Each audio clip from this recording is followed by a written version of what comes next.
But Dad, isn't it time for illegal ham in the face? But bro, where's the banjo? Some Cleveland sports shows try to give you hot takes, but only one can give you a big old piece of hot ham. Welcome to Illegal Ham to the Face. Talking all Cleveland sports. And don't forget our Fat Boy Tuesday, where we also ham it up with some fun food topics. Without further ado, let's serve up some ham. Here are the Ham Boys, Fatty, and Big Bry.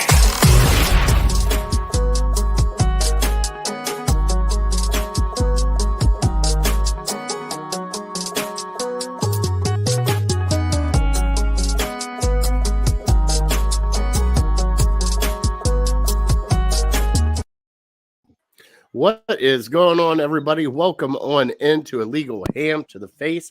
I am that fat guy, Jared Fatty Bates. He is Big Bry. What is going on, big fella? I hear Lil. Mom must be home. Something's going on out there. Oh, I'm boy. good. How you doing? I'm doing great, brother. We've had a great couple of days here in Cleveland. Sun's been shining. It's beautiful. Got a few things to talk about here coming up. But other than that, man, it's been a great time. We had the solar eclipse. Bri, how awesome was that solar eclipse? Unbelievable. I mean, anybody who was kind of poo-pooing it kind of looks like an idiot now, because that was, I mean, anytime something like that happens once in your lifetime, you got to experience it, even if it's only for 3 minutes. So to me, it lived up to the billing. It was pretty awesome. And, you know, anytime you can sit around, we did a picnic with about 15, 20 people, a lot of family, spend time with family, a couple cold beers were had. And anytime you can do that on a Monday, it's a good day. Yeah. I had to work Monday, so a couple people cut out early, but I was still there. I was taking care of some stuff. You know how it goes on the golf course there, big fella. The kids enjoyed it. We had some family come up, just take a look at it, just wanted to see it and how awesome it was. And man, I'll tell you what, Bri, like I'm sitting there watching it through the glasses, and I'm watching it get closer and closer as everybody was. And then all of a sudden, when you got the total cover, are you smiling at your wife right now? She's playing with the dog. I got to close the door. She's going nuts. Sorry. Oh, you're fine. Very distracting. How's baby mom doing? Good. Tons of energy, apparently. Is she ready to pop yet? Is she? Hold on. No. Ask her if she's done with the pregnancy. Is she done with it? Are you done with the pregnancy? Oh yeah, there's a head nod. Yep, she's over it. That's about. You're right in that nuclear time where they're just done with it, where they want the baby now. Yeah, new pains every day. Some pains get worse, some pains get better, but there's always something, it seems. So.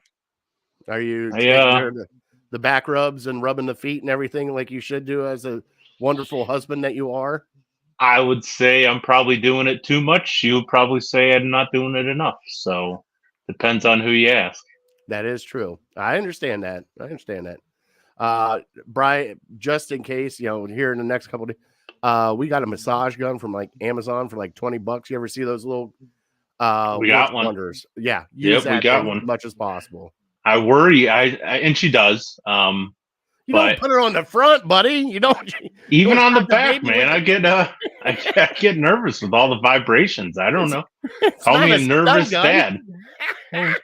You know the old adage about first babies to second babies. Second babies are very relaxed, very casual. First babies, you're like treating them, holding them with kid gloves all day long, even when they're still in the womb.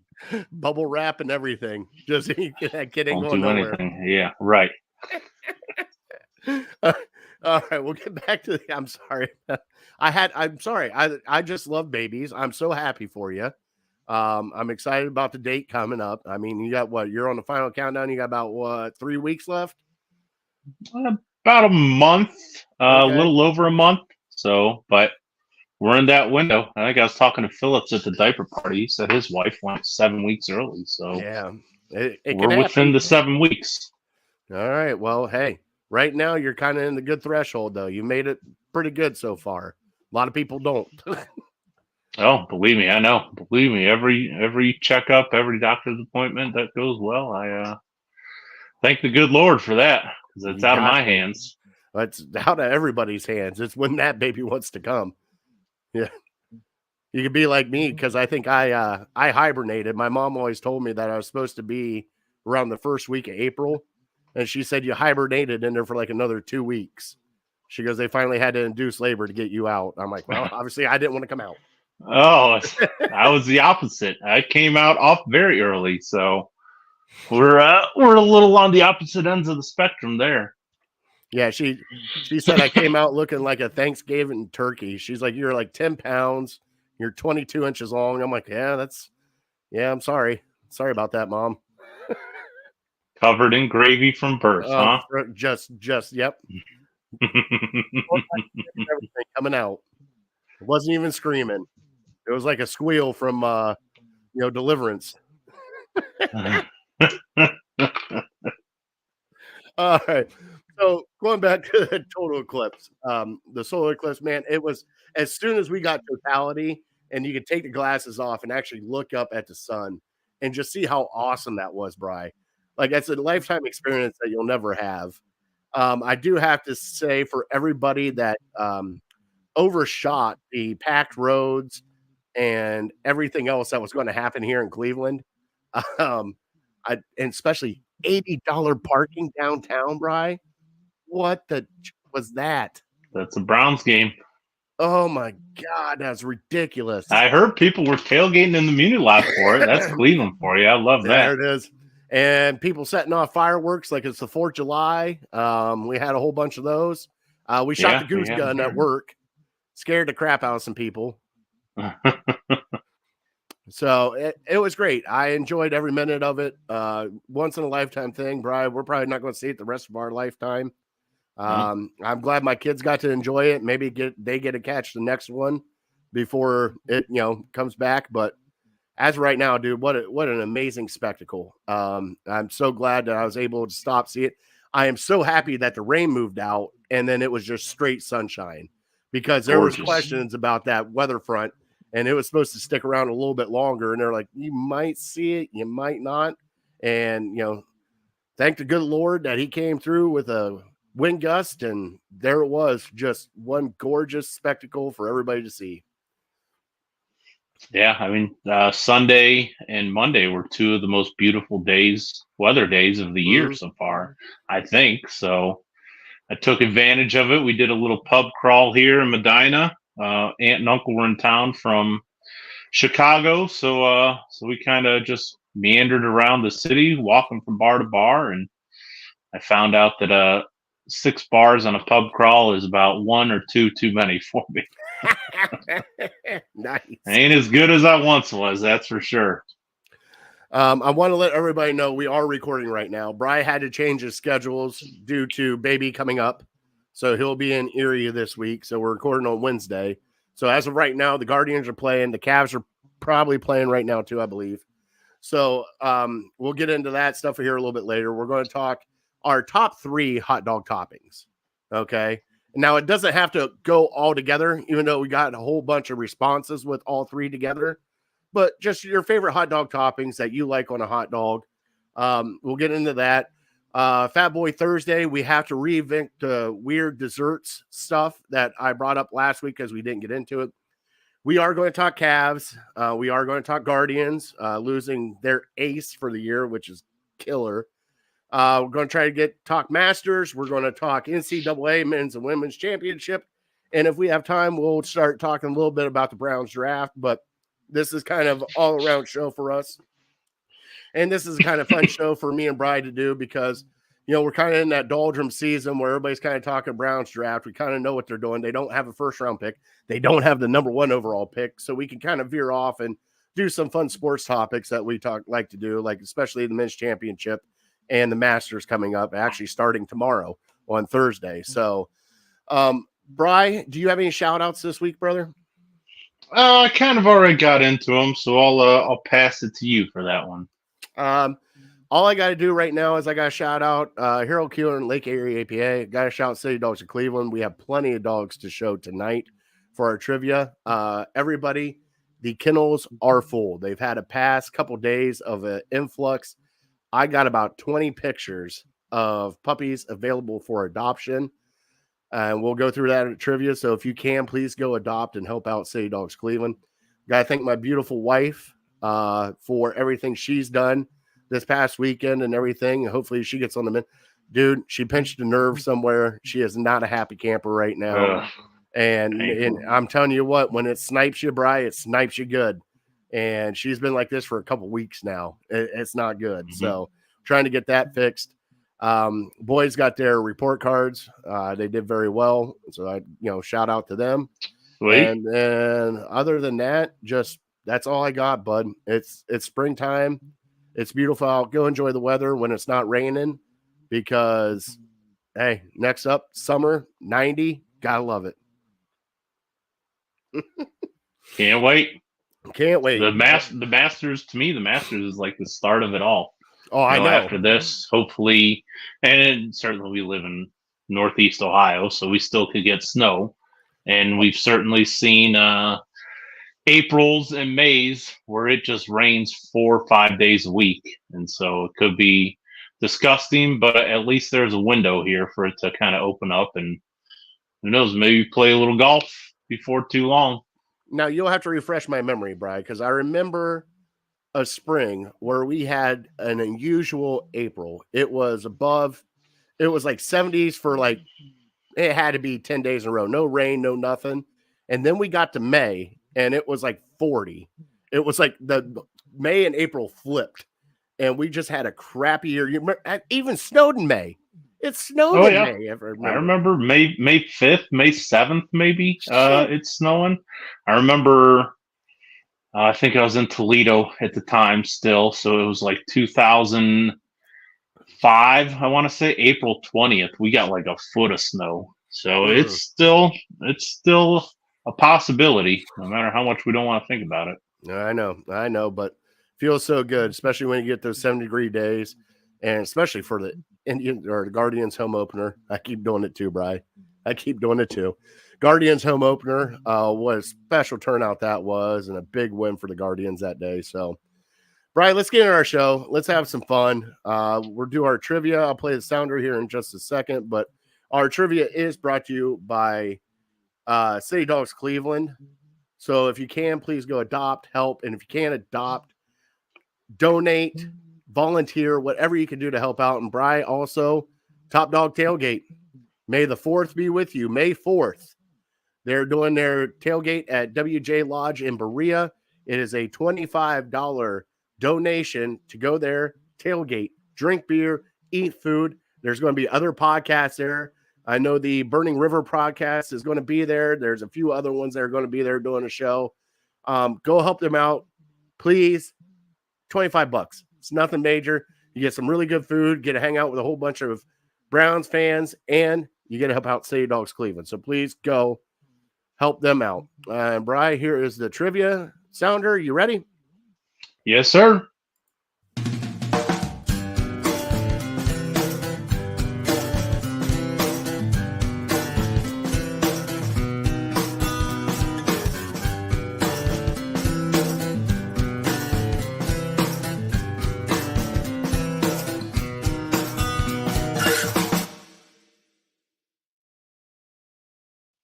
Is brought to you by City Dogs Cleveland. Please go adopt a City Dog. Now, Brian, I'll let you get out the trivia question first. I did get a photo. One of the guys from work is downtown in the standing room only out in right field drinking a Modelo right now watching the Guardians game. I am jealous. That was one of the best things they did. Oh, yeah. Right, one of the best things they did was put that in right field. I was watching highlights from yesterday's game. The stadium or the stands are like half full, maybe less than half full. But that right field bar, that's always hopping. It's a place to be, especially during pregame. They got what is it, $3 beers or something like that before the game starts or something? Really? That's not a bad deal. Once the game starts, then you're kind of screwed because you know how that price hike goes. But I'm telling you what, sure.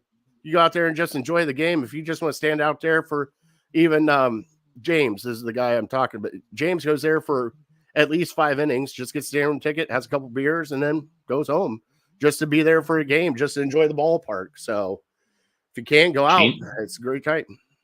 Genius marketing by the Guardians. I know, right? What do most people do? I know whenever I go down for a Guardians game, go to Panini's on West 9th or East 9th, or some of the bars around the stadium, Thirsty Parrot, Clevelander, is you go into the game now and you can't find a cheaper beer than that. So it gets people in early. I think usually most stadiums open up like 2 hours before game time. So why not go there as opposed to going to a bar? Heck yeah. And especially all the redo, the refurbished stuff they've done in there. It looks actually great. Right. They're still not finished, people. Still not finished. We got like another year and a half before they're finished with everything. But so far, it's like a totally different ballpark. I mean, they got rid of all the stuff up in the right field deck.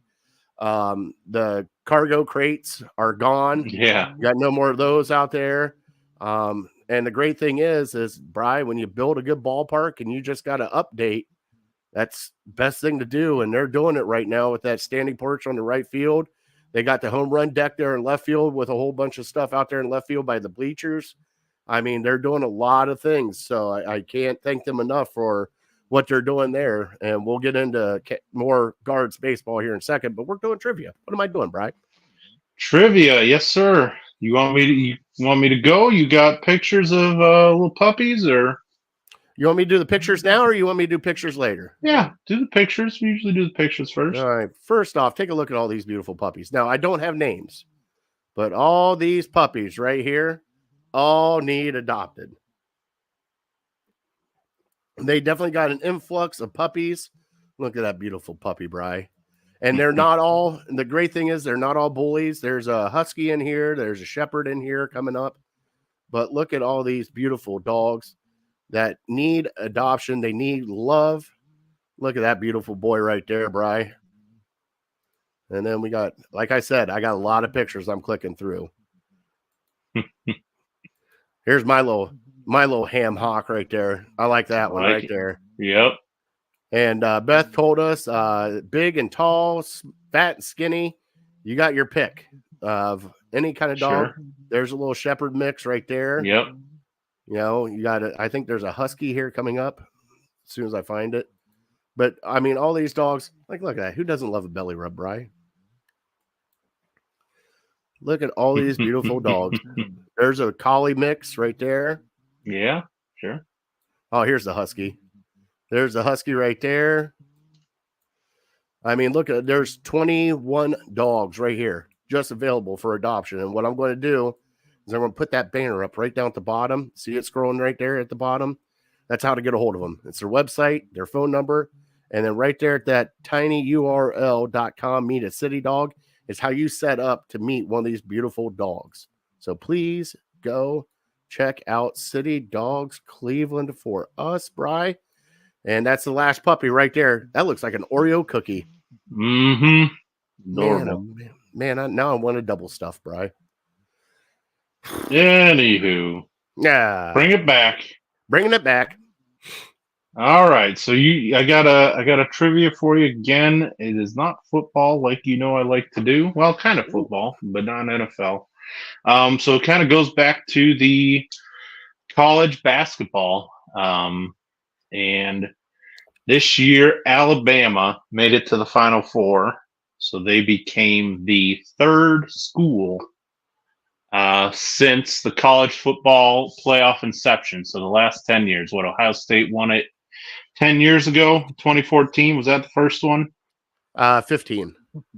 Or 15. So since then, there have been three schools. Alabama became the third that have made a Final Four and also won a college football playoff game. So Alabama became the third. Give me the other two. I mean, we can mark Ohio State off that list, right? Made a Final Four, won a college football playoff game. Oh my God! Of course we got since 20. You said 15, maybe 14, 14 or 15.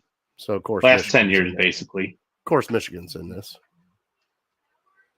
So if you want to burn one of your guesses on that, Michigan's been a hot answer for trivia lately. Yeah, I can't avoid it. It just comes up on my phone. I have a feeling it just, you put down as soon as that maize and blue starts being said around you, it just like magically appears on your phone. You're just like, oh, look at that. There's a great trivia for Michigan stuff. I mean, I could throw one right back at you. You want to do a double trivia? No, you could. Well, if you want to, you can save it for next week. I'm sure, based on your tone, it's going to be an Ohio State trivia. No, it's not going to be an Ohio State trivia.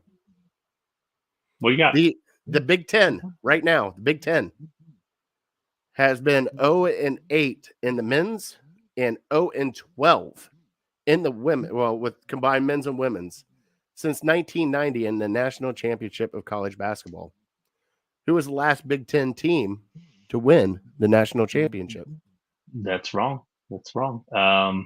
Michigan State won it in 2000 or 2002, maybe 2000, I think.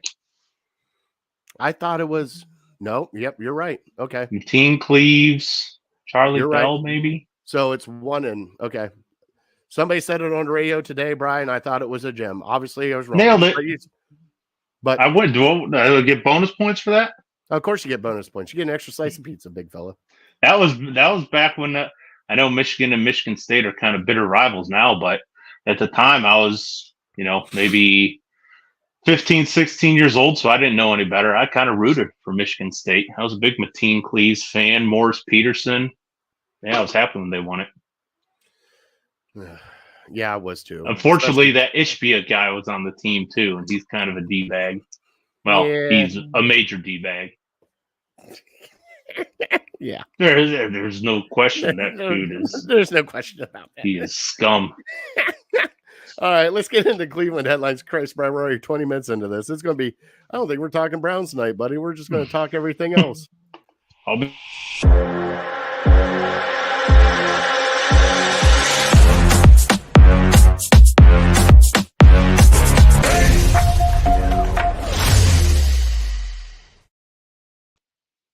First off, on your Cleveland headlines, we are going to talk a little baseball. We're talking guards right now. I don't even know what the score is. I don't care.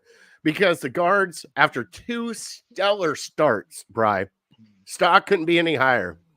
We got news last week. Shane Bieber is shutting it down for the rest of the season to get Tommy John surgery on his elbow, Bri. What a blow. Now, this is his final year, contract-wise, for Cleveland. All right. There's no team option, nothing like that. So this might be his final year here in Cleveland. We don't know for sure yet, Bri. But, man, after the first two starts that he had on the West Coast and then now having to shut it down and get Tommy John surgery, I mean, that's a blow. That is a blow to your Cleveland Guardians, especially the way he started out pitching so far. I mean, how do you feel about the news that just happened with Shane Bieber? It was shocking. It was it kind of came out of left field, and it was very similar to the Deshaun Watson news, I thought, because here's Shane Bieber, the height of his powers again. He's back. Deshaun Watson coming back from beating the Ravens. He's back. He's looking great finally, and then out of nowhere, boom, shoulder injury, done for the year. And it was just, I mean, like we all felt back in October, it just takes your breath away and really leaves a sour taste in your mouth. And initial reaction is just like, all right, season's over. Our best player went down. I'm not going to have him. This is a little different maybe because a lot of us kind of were preparing that we wouldn't have him if we made it to the playoffs anyways. And so, but also just the human aspect of it. This being his last year, finally getting a chance to make huge multi-million dollars, and he still will. So, I mean, you don't feel terrible for him because he's still going to make, more money than any of us have ever seen in our lives, and by a significant margin. But just he's worked his whole career up to this, and finally get a chance to go wherever he wants, and also just the fact that he looked so good his first two outings. So I think in a funny way, this maybe almost kind of at least for the long term, might benefit the Guardians because, maybe there's not people willing to throw $40-50 million at him this offseason had he continued on the trajectory that he was for this year. So maybe he does look to stay at a place that he knows, at least for, hopefully, my opinion, I hope, if the Guardians do re-sign him, I hope he resigns at least for 3 years. That way you can at least plan to have him around. Because I don't want this 1-year deal, even a 2-year deal. We're going through the exact same thing this off season, going into next year, throughout next year. Like, when do we trade Bieber? He's not going to be here long term. We got to make a plan to get rid. So I'm hoping if they do, this Tommy John surgery is no joke. It's a serious thing. So kind of the same conversations we're having with Watson, we might have with Bieber, that like, well, will he ever be back to prime Bieber? And only time will tell there. So yeah, I think teams are going to be reluctant to give him a ton of cash, and maybe the Guardians might say, hey, here's still a solid offer. You come back, you kind of get your feet under you. I think he's still relatively young. He's not 30 yet, is he? 28, man. 28. Okay. So signs a 3-year deal, goes into early 30s. He'd be a free agent again. And then if he really wants to go get that giant payday, he could do it at that time. So, but as far as this season goes, it's just a major bummer. Let's not forget where we thought the Guardians were a week and a half ago and where they are now. Like, if you completely change your mindset and you think they're a World Series contender, I think that's awesome. But to me, I need to see a little bit more. So it's not like that's where it differs maybe a little bit from the Browns to the Guardians is, the Browns have very high expectations for the year, and the Guardians kind of have, and also quarterbacks mean a lot more than, one starting pitcher. So, but yeah, just to stick with the Guardians, it's a bummer. It's going to be a gut wrencher for the clubhouse and for the whole city of Cleveland for a little bit of time. But I think maybe it softens the blow a little bit, just because a lot of us figured he wouldn't be around for the whole season anyway. So it's kind of like you have many, many mixed emotions when it comes to this news. Yeah, and Bri, I agree with you about the mixed emotions. I agree with everything because, like you said, we weren't expecting him to be here long term. You're paying him, I think it's $16 million this year. Right now, last year was $13 million. Year before that, it was $6 million. And then he had his years where he was making like $600,000. So he's made enough money in his career that he's good. I'm not saying he's not like 100 million good, but he's set. Like, there's nothing else you can do. Like, if you can't live off of 16 million the rest of your life, something's wrong. I mean, I can live off probably, if I get a chance, $160,000, I can live off of that for a while, Bri. Not gonna lie. So, but the silver lining in all this, Bri, is like you said, he's hurt. People might not take a gamble on that. We might get him back. And what I'm thinking, Bri, is a 2-year contract. Let's just say 2-year contract with either club or player option for the 3rd year, and $20 million, $21 million. And at that point in time, it's only $10 million for a starting pitcher that you're already going to be paying $60 million now. I mean, it all depends on what happens with free agency, Bri. And that's where we're kind of at right now with it. If he goes to free agency, which I hope he doesn't, I hope they're still in contract talks with him and they could sign him for a decent amount to bring him back, because the way he started out this year was on fire. He was back to old Shane Bieber. So I don't know what happened that he just kind of shut it down. I don't know if there was a tweak one of the games or if it just started inflamed on him later on.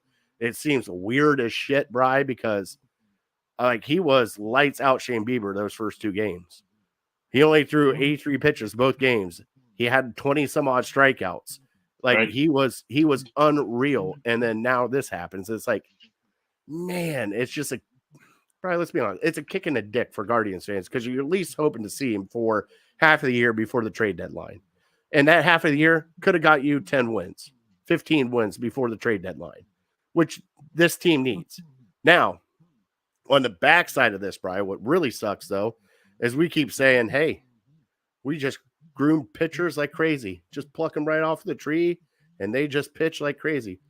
Right now, those pitchers are still a little dinged up. We still got Gavin Williams out, not pitching. Tristan McKenzie is now just back, trying to get back to form because he was out all of last year. You got Cookie Carrasco, who is I still love as a veteran presence in that room. I love Cookie Carrasco here. I don't care if he pitches, what he looks like, just having that veteran leadership in that locker room for the Guardians, I think is going to be huge. But I even put up the poll, like this Shane Bieber getting hurt. I asked how big of a blow it will be for the Guardians season this year. Brian, I think this is going to be a huge loss for the Guardians this year. And I really do because of the one veteran presence, but two, he was starting to come back to form, Brian. And if you get Shane Bieber like that, Brian, that's like vintage Klubot. That's like, the old days of like the starting pitchers that we've had before, like, Klubot, Justin Matterson, when he was on his prime for a while, nobody could touch him. Like Shane Bieber was getting back to that, and he's only 28, Brian.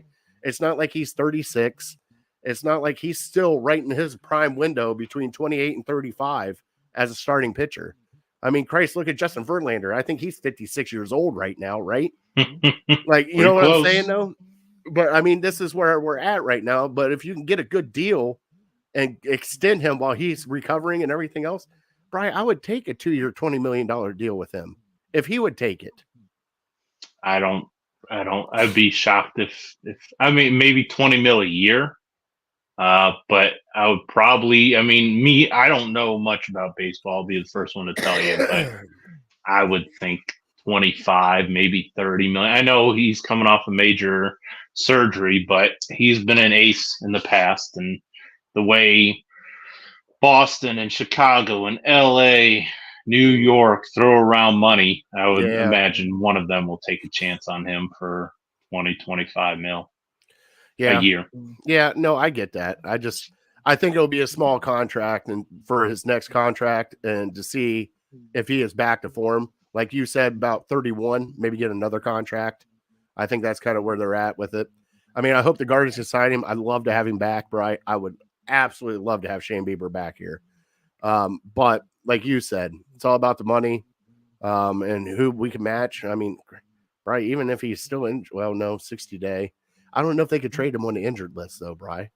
I mean, can they? Do you know? I would guess. I don't think you can in the NFL. So I would think you probably cannot, especially because, he's out for the year and he's only signed through this year. So I don't know why anybody would trade for him. Yeah, okay. No, I get that. I'm just curious. Maybe because it's not like the only thing I was thinking is like how the NBA does like the re-sign and trade. You know what I'm talking about? And that's what I was kind of thinking about that. But, also we have the Dolans. Come on, let's be honest, bro. We have the Dolans. Ain't no money coming in now. And he's a California kid, so we've heard all along that, he might go back there. And, the Dodgers, money is not a real object to them. So it's all monopoly money. They could sign Shane Bieber to $1 billion a year, I'm sure, if they wanted, and baseball's not going to do anything about it.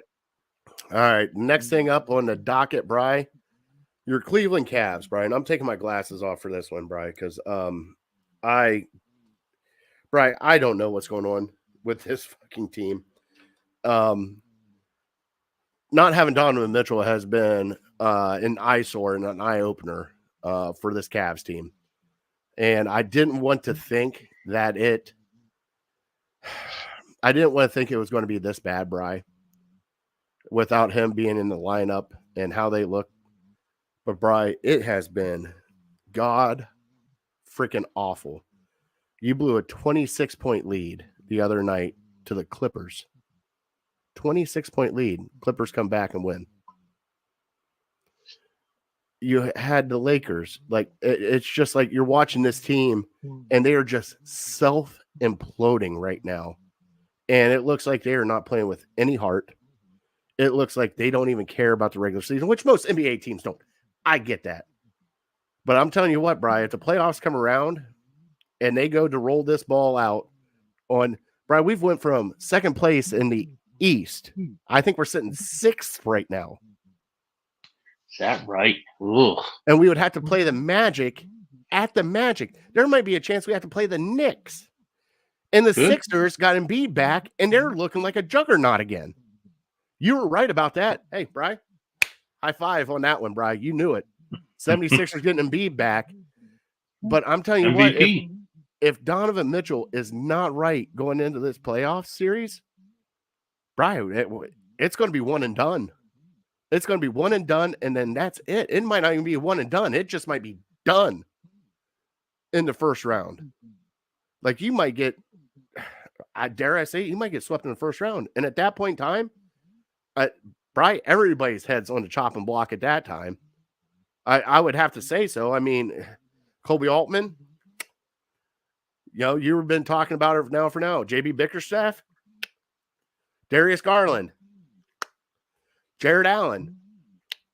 Like, we're at a crossroads right now where this team is, and they supposedly have the core 4 that they wanted. But you think Donovan Mitchell is wanting to sign back up for this? If he can't go out there and have Robin to his Batman, somebody to help him at all.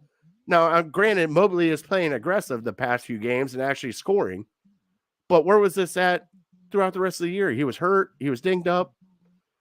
But right now, we don't even have 100% Donovan Mitchell, and we're not going to have 100% Donovan Mitchell in the playoffs. We're going to have about a 70% Donovan Mitchell in the playoffs. And you know what that means? It means Darius Garland.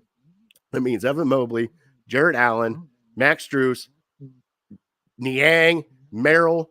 Somebody has got to come out and start scoring the ball and being aggressive. I don't care who it is. But they got 3 games right now left in the regular season, Bri. And I said this on Twitter, and I had a couple people laugh at me.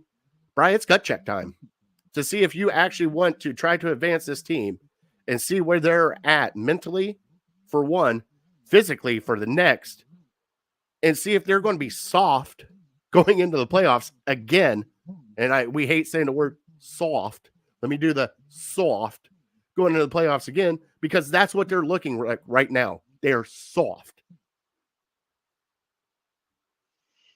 Yeah, I mean, it's where they are as a franchise, as a team right now. We're all worried that if they get into playoffs, that there's a real chance they get swept and they get embarrassed. And I guess the frustrating part for me is that's how I feel last season ended. You basically got swept. You definitely got embarrassed, and you didn't do anything about it in the offseason other than swap this shooter for that shooter. And, a lot of this that I'm going to say, people have heard before. I'm going to sound like a broken record week in and week out. And it's because that's the only thing I can do. I'm not going to sit here and pretend like this could work if we make this minor change. And I told you last week, I don't even, definitely JB Bickerstaff is going to be the scapegoat for it. Oh, yeah. My biggest fear is that the fans, and I think the fans are starting to wise up to it, but the front office and the owner are going to think, okay, let's make this change. He was the problem. See what a new guy can do, and we're good. And honestly, I don't think you might not even get that opportunity to do that, because from what it sounds like, even though we heard reports last week, 2 weeks ago about Donovan Mitchell, probably going to stay. Looks like more promising that he's going to. I mean, now it's looking the opposite way. Yeah, we heard it from Niang, and then there was a press conference with Dan Gilbert that he said something about it, and it's like, okay, so, but why would he? Why would he want to stay with this right now? Like, you don't have anybody picking up the slack for him. Like, when he is on the court, we were the second best in the East when he was on the court. One of the, let's just say, top 4 in the East.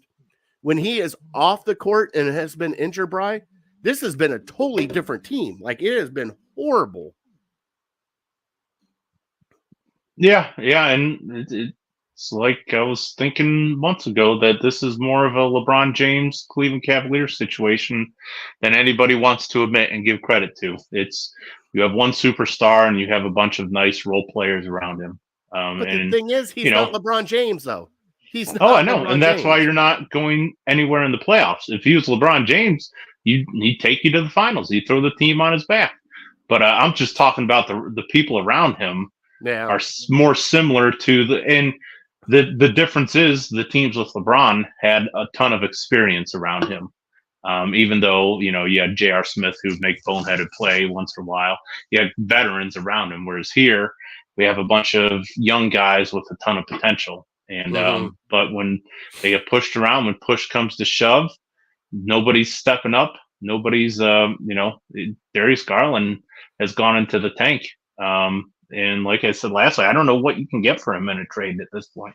Yeah. But we're gonna have tons of time to talk about the offseason and everything like that. I just think, to me, if I'm Dan Gilbert and it goes the way it looks like it's gonna go, you almost have to have a conversation with Donovan Mitchell and almost treat him like he is your franchise. He's the most important person in your franchise. That's how basketball works. For the people that don't like it, that's how basketball is. Giannis is the most important person in Milwaukee. LeBron's the most important person in LA. Jason Tatum in Boston. So you need, Embiid, Jokic for sure. So what the Cavs did is they traded for Donovan Mitchell and they placed Donovan Mitchell in this situation that we had been building. Now, what we need to do this offseason, in my opinion, is you go to Donovan Mitchell and you say, we want to build a team around you.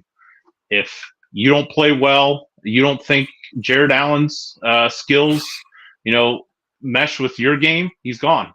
Evan Mobley, you don't like Evan Mobley? We'll find somebody else to take him. We're going to get guys to build around you. We're going to get you a coach to coach you right, a coach that you like. Clearly Darius Garland and Donovan Mitchell don't work together. I mean, I think it's beyond a shadow of a doubt at this point. I think everyone's kind of coming around to that fact. But yeah, and that's your only play in in my mind. That's your only play is to go to Donovan Mitchell, say, we're all ears. Let's sign you up and let's start building around you. Because if he leaves, you're left with Garland, you're left with Mobley, you're left with Jared Allen. All nice players. You're not going anywhere with those guys. You can't make and I know they're all very young still, and people might hate on me for passing judgment already on that. But I've seen it, maybe in 4 years when they're 26, 27 years old, we can be like the Toronto Raptors were of the LeBron era, where we might look good in the regular season, but we're not winning anything in the playoffs. It's a gigantic offseason for them. It's scary to think where this team might be if Donovan Mitchell leaves. It will be, if that's the case, Bri, it will be a different scenario, I think. Now, you said like Mobley maybe be on the chopping block. I don't know if they would give up on Mobley that quick, Bri.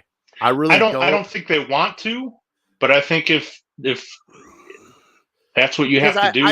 I think they would look at Donovan and be like, okay, Mobley is here, picking anybody else. Like, I think they've put enough time and investment in Mobley that they don't want to move on from Mobley. I think that was their one key pick, that when they drafted, they thought Mobley was going to be that unicorn and be that guy to be not the center, not the power forward, not the small forward, but that swing player there down the bigs that could kind of move around and have an outside shot. And you pair him up with Donovan Mitchell. I think that's what they were kind of looking at when they brought Donovan in, is you're going to have Donovan Mitchell plus Mobley. And then that might be a different kind of dynamic for Mobley to get him to a next level. And right now he's been hurt this year. I'm not saying that, I'm not making excuses for him, but I really don't think the Cavs are going to give up on Mobley right now. Even if they went to Donovan and said, Donovan, you can get rid of anybody and everybody you want, I still think they'd be like, all right, we're pumping the brakes on Mobley. Everybody else, fair game. Mobley, not. Yeah, I don't think they want to give up on Mobley, and I don't think they would. I'm just saying, if this offseason, hypothetically, you talk to Donovan Mitchell and he says, it's either me or Evan Mobley, I think as a Cavs fan, I'm siding with the guy who I have seen played an all-star level rather than the guy who I think I hope can be. And I'm not saying that you have to. And I hope it doesn't. Most likely, he's fine with Evan Mobley. Evan Mobley isn't a big personality. You know, I can't imagine that he rubs Donovan Mitchell the wrong way. So most likely you're fine. You can move forward with those two guys and maybe Jared Allen too. I don't know. But yeah, it's just, it's crazy. We have these discussions.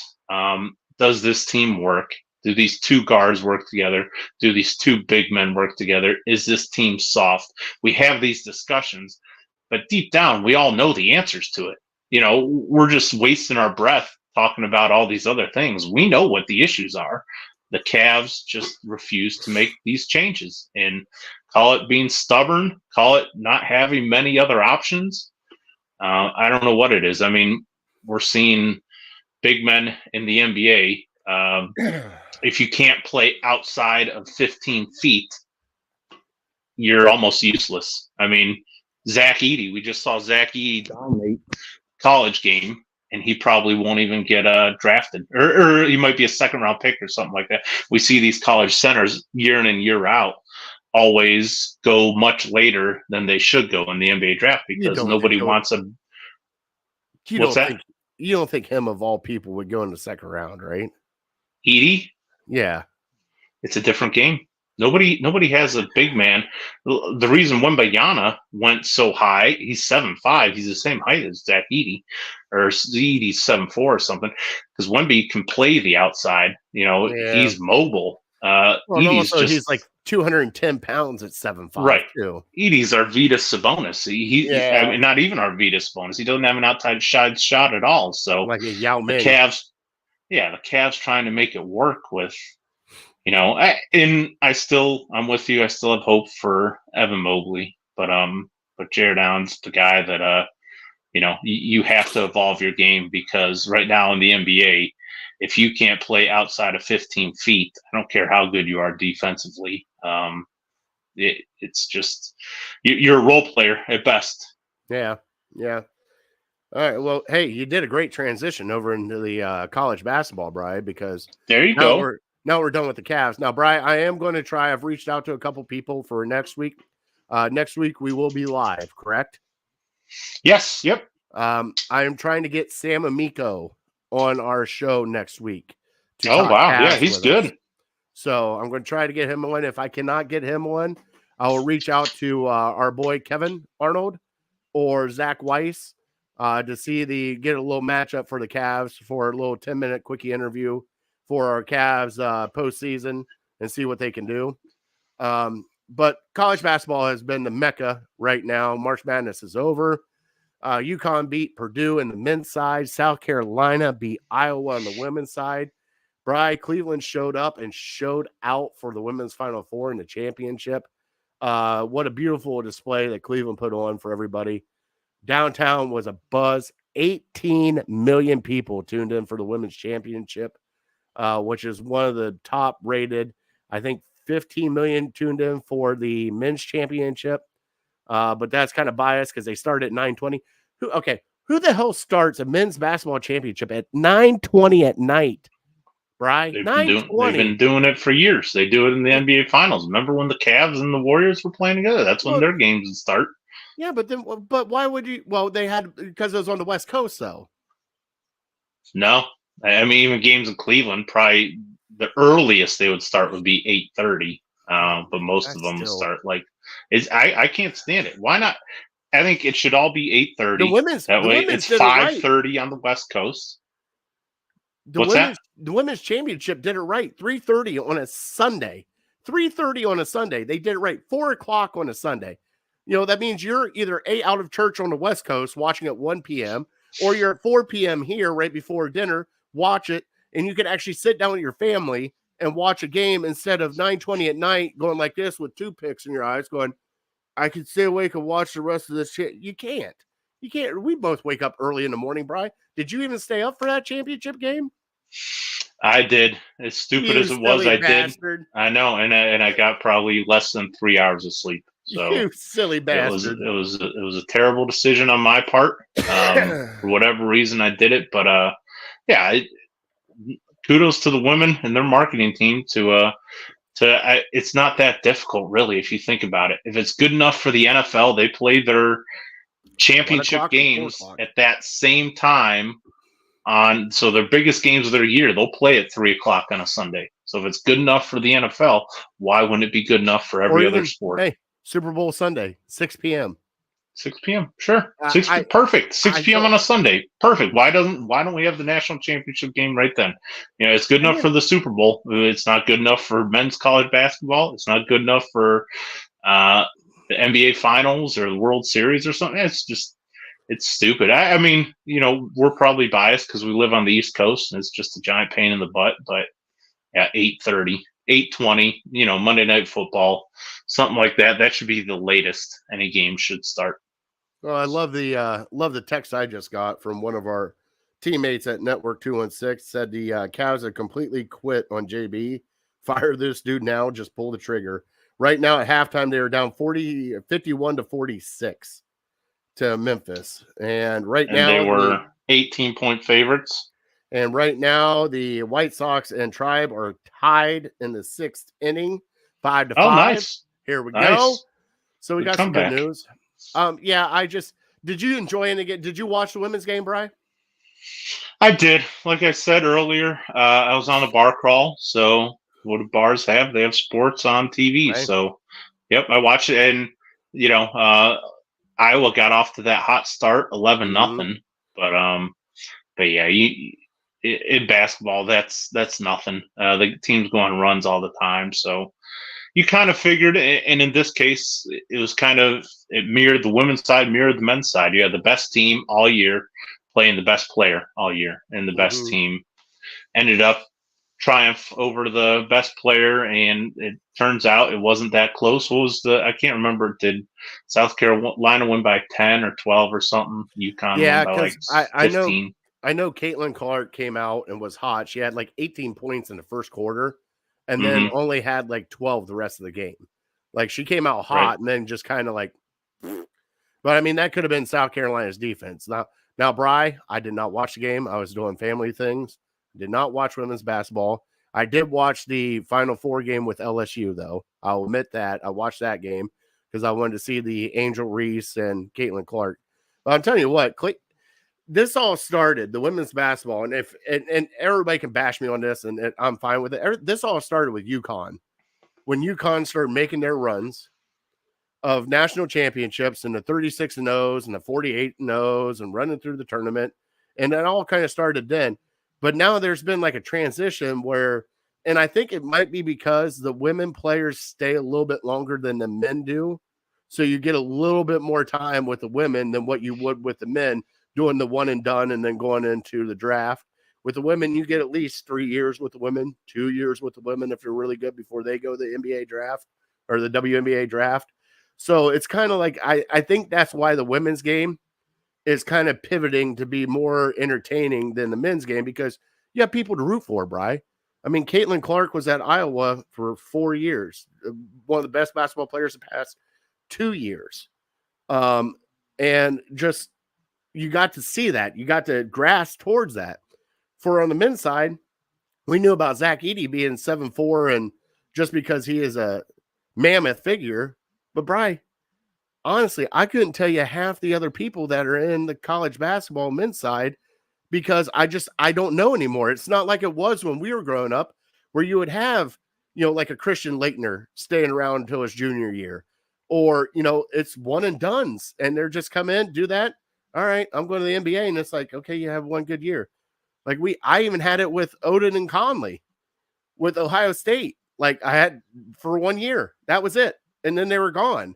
So it's just, I think that's the transition that they're having is because you can actually get behind a person and a team and root for that team throughout the time that you can't do anymore, especially on the men's side, because like Brian, honestly, I cannot tell you one UConn player, not one. I don't even know who plays on UConn. I really don't. Now I know Hurley coaches UConn. I cannot tell you one player. Yeah, you're probably not the only one. And I just spouted off, you had Angel Reese, you had Van Lith, you had Caitlin Clark. I can name off all these on the women's side, but I can't do it on the men's side because it's just they're there longer. They're honing their craft, building up their game. And then the men's side is just like one and done. All right, well, I played at Kentucky, played at Blue Blood, averaged 12 points. I'm going to go to the draft. Like Bronny James right now. Bronny James going to the NBA draft. Bri, he played on USC and averaged what? 4 points a game? Something of that nature. Like he barely played, but he's going to enter the draft. Okay. All right. I'm glad you're entering the draft. Like you didn't even play on a shitty West Coast team. Like what? What? It'll be fascinating to see where he gets drafted because some teams might think like I do, like by drafting Bronny, you're drafting a 40-year-old GOAT. Oh, yeah, that's true. And so, like, if that's the case, maybe he'll go number one, Of course, the teams are picking at the top of the draft. They're not going to want a guy who's only going to play 1 or 2 years. But, a title contender picking at 15 or 18 can add LeBron just by drafting his son. And I don't know all the semantics of it. You might have to trade for him or whatnot. But I think this is his last year in the Lakers, isn't it? I don't know. It's fascinating to think of that. But going back to college basketball, I don't know why the men wouldn't go the way of football, wouldn't go the way of the women's game, and make the kids stay 2, maybe even 3 years. And that would bring more excitement, more entertainment to the college basketball game. Because like you said, we just had one of the greatest college basketball runs this year with UConn and blowing everybody out, covering every single game in the tournament. And most people can't even name one of their players. Yeah. So that's a marketing issue, but that's also, these guys just don't stick around for very long. I mean, I picked Kentucky going to the Final Four because I was watching some Sports Center show or Marty Smith was talking about Kentucky they're a great team and they have 2 lottery picks that come off the bench. And so I'm like, these guys must be unbelievable. They're 2 lottery picks can't even make the starting lineup. And they go out and lose the first game. And it's like, they're drafting these guys based on potential, based on, we think in 2 years, this guy's super athletic and he can shoot a little bit. So we think he's going to be good. And it's just, and for all the people that say you can't infringe on their rights to go make a paycheck, well, football does it. And I think, again, if these other leagues would just put their ego aside and just copy what football does. Major League Baseball, football has a salary cap. Copy what they do. Basketball, start times. Copy what football does. Make these guys stick in college for 3 years. But nobody wants to because they've always done it this way and they're not going to change it now. It's just, I don't know. It seems pretty simple to me. But for whatever reason, they just don't want to do it. I feel like we're a bunch of old men, and I feel like we're the 2 Muppets. I'm telling you, how could that not help? That would help the NBA because you would get guys who would be more developed, and you wouldn't just be guessing on these guys. Well, you wouldn't have an 18 and 19-year-old getting into the league. You would have a 20-year-old, maybe 21-year-old coming into the league, and like. Would Isaac Okoro ever been drafted in the lottery if he played 3 years? No, he was drafted on potential based on his athleticism. And he would have more game tape. They would have more game tape on him. Yeah, absolutely. Yeah, I get you, Bri. Man, it's just I just want something different for the men's. And something we love the brackets anyways, Bri. You and I are both little degenerates, $10 here, $10 there on a bracket. We would just have fun with friends and talk crap. Like, my bracket got busted the first night, but guess what, Bri? I picked Purdue to win. And I was the only one in the country bracket that picked Purdue to win. And I was rooting like crazy because if they won, I would have won it all. But man, UConn just came out and they did what they did. They said, okay, Edie, score all you want to. were shutting down everybody else. And they did, sure did, and that's what they did, and it was crazy. Brian, you got any more on the NCAA before we switch over to the Masters? That's it. All right, so it is Masters Week, Brian. One of our exciting weeks. We love Masters Week. Today was a par 3. Love the kids caddying, everybody, all the families out there. Love the par 3 contest. One of the great things they do there. But right now, Brian, Scotty Scheffler is the betting favorite to win this year's Masters. He is on a tear right now. And by tear, they're talking about him playing like Tiger Woods. Now, Tiger Woods is going for his 24th consecutive cut at the Masters, Brian. Wow. Unreal about that. But right now, the top ones here on the DraftKings sporting book: Scotty Scheffler, Rory McIlroy, Jon Rahm, Xander Schauffele, Brooks Koepka, Matsuyama, Jordan Spieth. I've never even heard of Ludwig Aberg. Yeah, I just heard of him today. Joaquin Niemann. Mm-hmm. Never heard of him. Yeah. DeChambeau, Victor Hovland, Dustin Johnson, Tony Finau, Wyndham Clark, Matt Fitzpatrick, Cameron Smith, Tommy Fleetwood, and blah, blah, blah, blah, blah. I don't even know where Tiger Woods is at on this list. Oh, way down there. All right. Jason Day is plus 6,000 to win. Okay. Let's put $1 on that, right? What's that? Tiger Woods. $600. Tiger Woods is plus 14,000 to win the Masters, Bri. Yeah. He's much more likely to withdraw than he is to finish top 10. Well, he's trying to make the cut. I mean, all the events I can remember him playing in recently, he doesn't even finish. He can't even play 4 rounds. So, man, I don't know where his health is. All right, Brian. So, who is your favorite this week for the Masters? Well, it's hard to not think Scheffler. Just the tear that he's on. Now, I will say, he's the favorite, so I'm not going out on a limb at all, and right. I'm not trying to. Top 10, he's minus 200 to be in the top 10. Yeah, right. Yeah, so that would be a pretty good bet, unless like all hell broke loose. But the thing nowadays is just the unknown, because we usually we know how guys are playing going into this, and unless you're an avid golf fan, you have 2 leagues. Most of us pay attention to, at least anybody who's watching the Masters pays attention to the PGA, but these live guys, and we know all the names, but these live guys, I don't know how Jon Rahm is playing. I don't know how Brooks Koepka is playing. I know he plays Augusta pretty well, but it's almost like, to me, I liken it to the NBA draft when they're drafting these foreign guys, and you're like, I've never heard of this guy, and then 4 years later, he turns into Nikola Jokic and Giannis Antetokounmpo, and it's like, I didn't know that guy was that good. So there's that unknown factor of it, to where that usually makes it an exciting time. And yeah, I don't. That's what makes it so fun. I don't know what's going to happen. It seems like typically the guys that have the experience on this course and the guys that kind of play this course a lot, they seem to do better than the guys. Like, I think Wyndham Clark, I heard this is his first time playing Augusta, so I wouldn't be betting on that guy, even though he's been playing really well.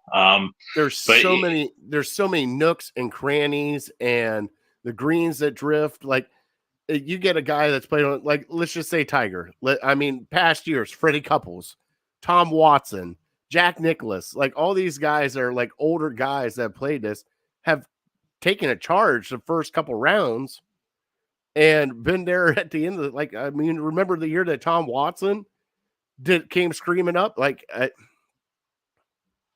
even guys like guys you've heard of, and then there's fringe guys like, I think Justin Spieth, Koepka, Justin Spieth always seem to play Augusta really well. But then you also have these fringe guys who you don't really think. I remember it was 2 or 3 years in a row, you wouldn't hear anything all year long about Charlie Hoffman Oh yeah. And then come Masters weekend, he'd have the lead on the first day, and he'd be like top 5 on the second day. And you're like, where's this guy come from? Does he just never play any other events? No, he just plays Augusta really well. Paul Casey, it kind of does that too. I know these guys from making DraftKings lineups, and not DraftKings, but FanDuel, and just knowing like the guys that are consistent at Augusta. Phil Mickelson last year played really well. So yeah, I think to me, there's going to be some popular names. There's going to be a lot of guys that we know at the top of the leaderboard, and I just hope it comes down to the last few holes on Sunday. I think that's all we can ask for. Exactly. And I really don't have much of a rooting interest outside of I'll probably make another FanDuel lineup as well, just to give me something to root for. But yeah, typically root for Americans, and typically nowadays root for PGA Tour guys. The one I like to root for is, like you said, like you got the Americans, but you got that one older guy, that one savvy vet that, nobody thinks is going to do anything. And then next thing you know, he's top 10 on the leaderboard, and they're like, and here Freddie Couples has done it. I remember the year that Stuart Sink out of nowhere. Mark O'Mara. Mark O'Mara. Like the year that he did, like just there's always that one guy, that one older guy that just plays the course perfect and has his fun. But I love it. I want to see Roy win it, get back in the top 4. Oh, the majors. There we go. I was losing the majors in my head. Get another major underneath his belt. He's never won at Augusta, so that's the one place that has his number. So it'd be fun. Being a PGA Tour guy, it's almost like you kind of root for him. Him and Scheffler that face the PGA Tour, so you kind of root for them a little bit, even though he's not American. It's crazy, Brian. Well, guess what? We did a whole show. We didn't talk Browns. Cool. Yeah, there's a lot going on in sports, and we still got a couple weeks until the draft. So I got guys that I'm honing in on, that I'm keeping my fingers crossed, and I'm sure the Browns won't draft them, but they're all Michigan guys, so you can imagine. Oh yeah. JJ McCarthy, trade up for him. Put him at halfback if we have to. Yep. All right, you ready to get in Fat Boy Thursday, buddy? Sure. All right, quickly, we will do Fat Boy Thursday. It is time for Fat Boy Thursday. Now, Brian, I came up with some weird desserts because we were talking about is ketchup a jam or a jelly last week, because my son is a fat genius and I love him. God, I love that kid. But like right now, the reason why I brought it up, because I wanted to think of some other out-of-the-box things. So I went some weird ingredients for desserts. So, Brian, first up on the sheet right now is summer squash pound cake. Yellow squash is the weird ingredient in it. It actually looks delicious. I'm not going to lie. It almost looks like banana bread with some frosting on the top of it. Would you be interested in maybe a yellow squash cake? Typically, I would say no, but and I don't want to spoil something else you might bring up, but like zucchini bread or chocolate zucchini bread. Yeah. Doesn't sound good at all, but so moist and so good. So that kind of changed my thinking for stuff like that. So I'd try it. All right, here we go. Here's another one. Now, this is right up Justin's alley. It is a vegan chocolate mousse. Now, Brian, the special ingredient, avocados. Sure. I mean, I'm guessing it tastes like chocolate and not avocados. If it tastes like avocados, I'm probably out. But avocados don't really taste like a whole lot anyways. But yeah, try it. All right, here we go. Here's another one. Black bean brownies. Oh, you might have lost me there. Okay, now here's one that sounds good. Pineapple carrot cake. Oh, sure. Which Absolutely. sounds good. Hold on. Sounds really good. Special ingredient, baby food. Sure. Baby food's not the worst thing ever. It doesn't look great, but probably not bad. Here's another one. Potato chip clusters. So it's almost like your haystacks, but they use potato chips instead. Absolutely. Sounds good. Tropical compote dessert, special ingredient, jalapeno. Okay. All right. Usually I like sweet and spicy stuff. I don't know if I ever had like spicy chocolate or anything, but Now, here's one that threw me for a loop, okay? Because I love sherbet, right? mm-hmm. And especially a citrus sherbet. You get like lemon or orange sherbet, or you know what I'm talking about? You get like the good sherbet. But this is Right. a rosemary citrus sherbet. And if you've ever had rosemary, Bry, it is a definitely got a different, unique taste to it. Would you try rosemary citrus sherbet? Yeah. I couldn't tell you for sure that I know what rosemary for sure tastes like, but sherbet, sure, I'll give it a try. All right, here's the next one. Chocolate mayonnaise cake. Yeah, I can't imagine that's good. I'm Chocolate guessing and mayonnaise. I think what it is they use the mayonnaise for the topping, the icing. Oh, that sounds even worse. So let's see. I assume maybe they whip the chocolate mousse and like mayonnaise together and That's tastes what halfway I'm decent. guessing. But if it's mayonnaise frost. Here's another one. It's a cheesecake, Bry. We all love cheesecake. What about a lavender honey cheesecake? I've heard of that before. I'll give it a try. Absolutely. Okay. Let's see here. We got a beer cake. We're definitely eating that. It's called a chocolate Guinness cake. Special ingredient is Guinness. Of course, we're eating that thing. What about, here we go. Fresh quinoa, fresh fig, and honey balsamic parfait. Special ingredient is balsamic vinegar. Doesn't sound like the worst thing ever, but doesn't sound like a dessert to me. This one, I don't even know why this is on the list right here, but bacon chocolate chip cheesecake blondies. And they're saying bacon is a weird ingredient. Bacon goes with everything. Sure does nowadays. Jesus. All right. Well, here we go. Sauerkraut chocolate cake. No, probably out on that one. Sauerkraut and chocolate, cabbage and chocolate. No, I know. There's one more. Oh, here we go. Green tomato pie. nope. Not a huge tomato fan. So tomatoes and pie, they don't mix in my book. Now, you brought up zucchini. Here we go. Blueberry zucchini squares. Sure, I'm down. Sour cream sugar cookie cake. Yeah. I've had some desserts with sour cream in it. It's not bad. Now, here's one that threw me for a loop. Okay. Now, it's called watermelon cupcakes, but the special ingredient is lemon lime soda. Oh yeah. Yep. Definitely heard of that before. That sounds good. I would be all over that. And here comes your haystacks. Special ingredient haystack cookies with peanut butter. Special ingredient is chow mein noodles. Absolutely. One of my favorites. And then to finish off the list, Bry, we have two to finish off the list. Okay. Number one is popcorn cookies. Special ingredient is popcorn. Yeah, I just had this weekend popcorn with chocolate on it. So that's good stuff. Okay. And then the last one is cola cake with strawberries and cream. Special ingredient is cola soda. Yep. I'm in.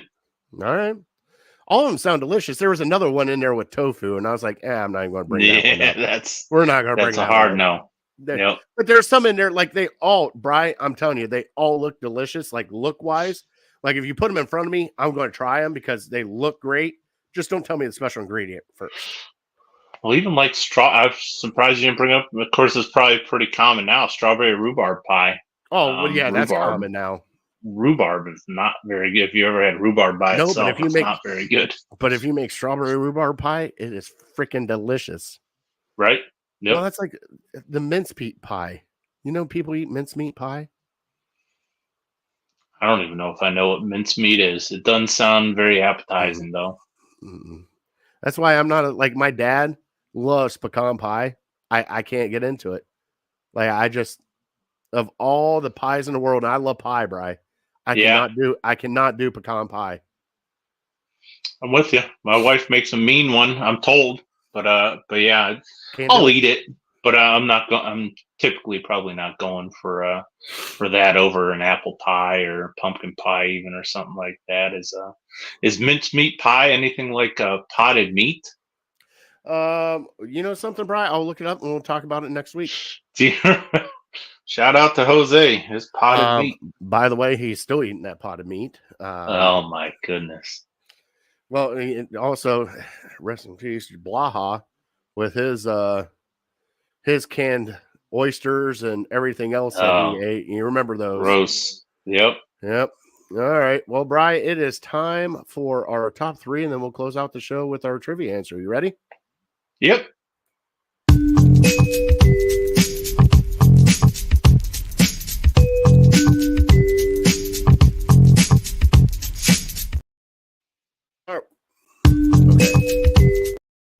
Okay. My bad.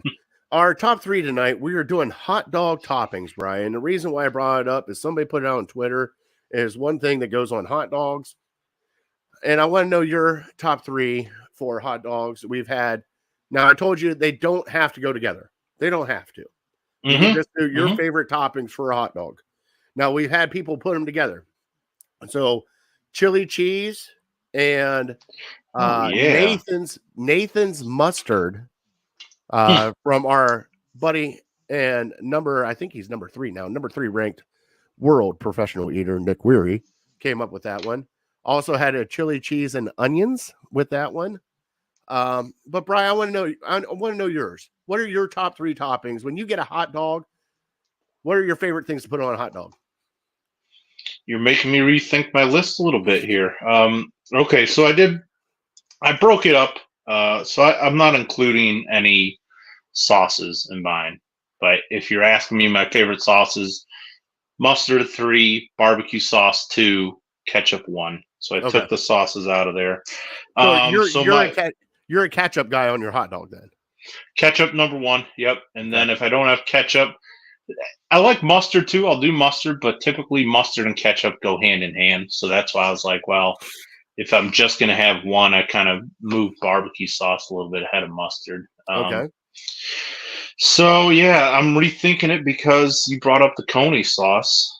So I crossed up my number 3, which was bacon, and I'm putting coney sauce there at number 1. And then I'm switching up again. My former number 1 is now moving to number 2, and it's cheese. Just because I'm thinking of like if I'm trying to judge these all individually. You know, if I can have cheese and coney, I can have cheese and coney sauce or cheese and bacon, that's probably the tops. But if I'm just judging it based, if I can do 1 on my hot dog, cheese will be number 2, and then my number 1. It's that time of year, going out on the golf course, grab a dog at the turn. A lot of times they'll have onions there, so put a little onions on there, and then put a little mustard on there, and that's hard to beat for me. Chopped up onions, diced onions. So now I got to go condiment wise first because we're taking condiment out. Okay. So condiment for me, number 1 is mustard. Okay. Just straight yellow mustard all the time. Number 2, stadium mustard. Stadium mustard or Burtman's. Don't care which one. And then finally, the last one is the spicy brown mustard for condiment. All mustard. All mustards. I do not put barbecue sauce or ketchup or anything on my hot dogs unless there's no mustards there. I am just a straight mustard guy on my hot dogs. Okay. If I was going to rank my mustards, I would do it the inverse. I do inverse spicy, then stadium. Number 3 would be yellow mustard. Okay. I get that. I just do yellow mustard because it's always in our fridge. You know, it's rare occasion that I get the Burtman's and all that stuff, and it's in my fridge. And shout out to Stadium Mustard because it's freaking amazing, Brian. You and I both agree with that. Phenomenal. All right, so now here we go. Now here is some condiments that you probably won't think of that are good on a hot dog, Brian, or toppings. Chili, of course. Chili is on there. Number 3. Number 2, coleslaw on top of, because we always, when I go to West Virginia, it is coney sauce, slaw, and that's how they serve. So it's mustard, coney sauce, slaw, and that's how they serve their hot dogs down there. And I love every minute of it because it's actually really good. Number one for me though, Bri, is if I can get it, and not many people have it out, and it's one of those things that is relish, dude. I love relish. You get a nice sweet relish on top of a hot dog. Now, don't get me wrong, onions are on there too. Honorable mention, sauerkraut on top of that one. You get a little sauerkraut dog, little kraut dog on top of that. But man, there is just something about, like you said, going to a golf course. You got the squirt of the mustard, squirt the mustard, spoonful relish, spoonful of onions, and you're out the door. And that's just, but I always love relish on a hot dog if I can get it. And if I can't get it, that's when I switch over to the slaw or the sauerkraut. So to clarify, your number 3 was chili. Number 3 was chili. In your head, are chili and coney sauce different? Yeah. It all depends on how people, because I think of coney sauce like chili. Sure. To me, they're different because I would definitely want coney sauce on there. Chili, yeah, it's not bad, but definitely coney sauce over chili. But see, that's so. Hold on. Do you like now? Now we're getting into the chili a little bit. Do you like the Skyline chili with a little bit of cinnamon in it? Do you like that kind of chili sauce? I do. Okay. Yep. Because I don't like the cinnamon taste. Like if I'm wanting to get I don't want sweet coney sauce. Like if I'm getting coney sauce, I want you get the meat. It's pretty much just meat and sauce is what it is. Let's just be honest what it is. So basically what it comes down to is Texas chili is what it is. Right. A meat sauce or chili, which has beans and hunks of tomato in it. So something, which lane are you choosing? I would go with the chili side because I'm okay with the coney sauce, but I like the beans. Like when that's how I make chili that way. Bri, I don't make it the other way. So, but I'll eat it. I mean, come on, Bri, look at us. We'll eat it either way. It doesn't matter what it is. Oh yeah. And I'll eat chili by itself. I will not eat coney sauce by itself. I don't really. Now, yeah, like you said, the Skyline chili, you put it on top of noodles and stuff like that, then it's, more palatable. But just flat out eating coney sauce, I won't do that. But I will just eat chili because it's a little bit heartier. I don't know. It's just things in my head like this one is suitable for hot dogs. This one is suitable as a soup or a meal. And so, yeah, I don't really. When I make chili with my, normal with beans and onions and tomatoes and all that stuff, I'll put it on a hot dog. I'll put it on a bratwurst or an Italian sausage. It doesn't look like I don't like coney sauce for me. I like when I go to West Virginia, it's coney sauce. Like there's no beans in it. It's just the meat sauce they put on it. And I get that. And I'm okay with that. I'll eat that. That's no problem. But most of the time for us, when I make a chili cheese dog, it's actually chili. It's not coney sauce. It's chili with the spread cheese on top, melted down, the delicious. And that's because that's what we used when nobody wanted to eat the leftover chili. All right, we're making hot dogs tonight. We're making some chili cheese dogs. Do you remember, shout out, you mentioned them already, the Top Dog Tailgate a couple years ago. Maybe one of the greatest things, the OBJ dog. God, that thing was amazing. Bacon, Louisiana hot sauce. I want to say cut up jalapenos and cut up onions, maybe. Does that sound right? Really good. Yeah, so it was a hot dog dipped. It was a deep fried hot dog dipped into the Louisiana hot sauce, put on the bun, and it was their jalapeno relish that they made. So it was jalapenos, sweet onions, and I think a little bit of relish on top. And then you could top it off like I topped mine off with mustard. But man, that jalapeno relish, that was some good stuff, buddy. I could have eaten that with just a fork. That was so good. But the combination they put together with that one, we had to try it. And we found the guy that did it, the creator of the whole thing. He goes, nope, you do it like this. And he did it for both of us. And I'm like, all right, here we go. Man, that was good. We got to do that again. What are you doing on well, you might have a baby then. Never mind. I would say, what are you doing on May 4th? But you're probably going to have a baby then. We'll see. We'll see. If not, you want to go tailgate with me? I'm always down for a tailgate. All right, I'll give you a call. All right, Brian. Trivia. We'll close out the show. Right now, I need 2 other teams besides Alabama that have won a playoff game and been in the Final Four. Correct? You got it. All right, Michigan. Oh, Michigan is one. Oh, Michigan, Alabama. So you need one more.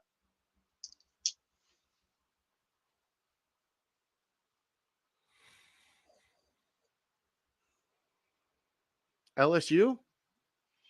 No, good guess though. Ooh, Really good guess. that was LSU. Did Clemson make a Final Four? No. But they almost did this year. They made Elite Eight, I think. Another good guess. Is it a West Coast team? It is a West Coast team. Washington. Not Washington. Also a good guess. Think back to Ohio State 2014, 2015. Oh, Oregon. Oregon made a Final Four, huh?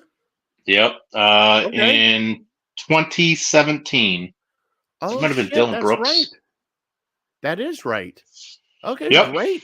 Dude, So, that's an three amazing schools. trivia. Yeah. They Like, just I knew pop Michigan. Up. I screenshot them. And it was, the one I saw was from like 2 or 3 weeks ago. So didn't even include Alabama. So it was kind of coincidence that it actually happened again this year.